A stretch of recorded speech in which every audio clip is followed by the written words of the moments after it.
ഇന്ന് ദേ നമ്മുടെ ചക്ക വറുക്കുന്ന ഒരു ചെറിയ ഷോർട്സാണ് കേട്ടോ.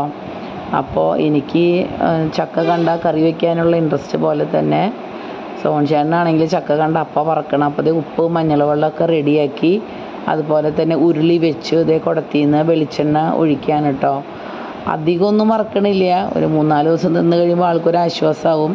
അപ്പോൾ വെളിച്ചെണ്ണ കാഞ്ഞ് കഴിഞ്ഞപ്പോൾ നമ്മൾ ഒരെണ്ണം ഇട്ട് നോക്കി അത് ശരിയായോ എന്ന്. അപ്പോൾ നന്നായി കാഞ്ഞിട്ടുണ്ടെന്ന് മനസ്സിലായപ്പോൾ അത് 2 പിടി വീതമാണ് നമ്മൾ ഇടുന്നത്.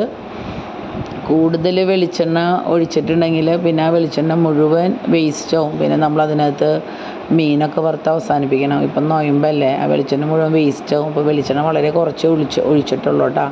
അപ്പോൾ ഇത് പകുതി കാഞ്ഞപ്പോൾ നമ്മൾ ഉപ്പ് മഞ്ഞൾ വെള്ളമൊക്കെ ഒഴിച്ചു. പകുതിയിൽ വേണം അത് ഒഴിക്കാനായിട്ട്. അങ്ങനെ ദേ ആദ്യത്തെ ഓട് പതുക്കനെ നമ്മൾ വറുത്തെടുത്തു കേട്ടോ. ആദ്യത്തെ പ്രാവശ്യം നമ്മൾ ഒഴിക്കുമ്പോൾ ഉപ്പ് മഞ്ഞൾ വെള്ളം കുറച്ച് അധികം ഒഴിക്കണം. ഇത് നമ്മൾ ടേസ്റ്റ് നോക്കുമ്പോൾ ഉപ്പ് ഇത്തിരി കുറവായിരുന്നു. പിന്നെ ഓരോ ഓട് നമ്മൾ ഇടും തോറും അതിൻ്റെ അളവ് കുറച്ചാൽ മതി, കാരണം ഓരോ പ്രാവശ്യം ഒഴിക്കും തോറും വെളിച്ചെണ്ണയിൽ ഉപ്പ് വരുമല്ലോ. അങ്ങനെ ദേ സോൺചേട്ടൻ കുറച്ച് ചക്ക വറുത്തെടുത്തു കേട്ടോ.